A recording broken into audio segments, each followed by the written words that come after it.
এ বন্ধু তোরা কি কর? আমি তোর ভাই দিয়ে বিরাট আইলাম, একটা কাম করতে আমার 1,000 টাকা হালত দে, আমি একটু গার্লফ্রেন্ড নিয়ে রোজাম তো তাহলে প্লিজ। ও বন্ধু কে রে? ও নাসির নাকি? তা কি কি খবর ক? এখনো শুনোস নাই? আমার 1,000 টাকা হালত দে, ডালে প্লিজ গার্লফ্রেন্ড নিয়ে রোজাম দে তাড়াতাড়ি। আচ্ছা বন্ধু নিবি তো, সমস্যা নাই, নেতা আছে তো কোনো ছোটের নাগাল ধরতো মোবাইলটা। কত নিবি? 1,000 টাকা। 1,000 কি হবো? নে কালকে দিয়ে দিস, ঠিক আছে? মনে করে দিয়ে দিস। ঠিক আছে।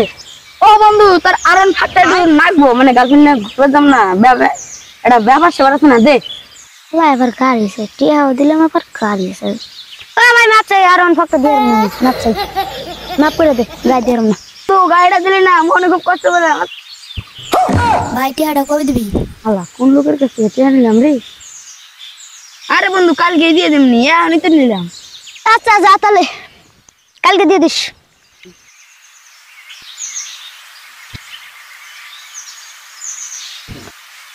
টিয়াটা দিলাম রে, টিয়াটা যে কিনে দিলাম, আত্মাটা ফুলে যেতেছে রে।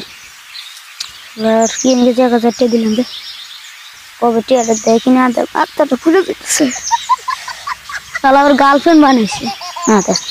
আমি আবার না দিয়েও পারি না, আমার ঠান্ডা নেই আমিও। আচ্ছা ই করি, ফোন দিয়ে দেই। টিয়াটা মনে তো গোয়া মারাই খেলেন। হ্যালো বন্ধু, টিয়াটা দিয়ে দিস রে তাড়াতাড়ি রে। টিয়াটা কবে দিবি সত্যি করে কইস তো একটু। হ্যালো বন্ধু, সত্যি করে কত তুই টিয়াটা কবে দিবি? তোমার কি টাকা রে? টিয়াটা আমি তো তোর কাছে নিলাম 10 মিনিট নাই, হঠাৎ তুই কল দিয়ে শুরু করে যে বন্ধু আমার টিয়াটা কবে দিবি কসেন। হালা এনে পা দিলো, ওন দিয়ে যে কল দিতেছে। হালা কোন কিপটা এরকম কি কিপটা বন্ধ থাকলে চলে? এরা কোন কিপটার কাছে এই টিয়াটা নিলাম?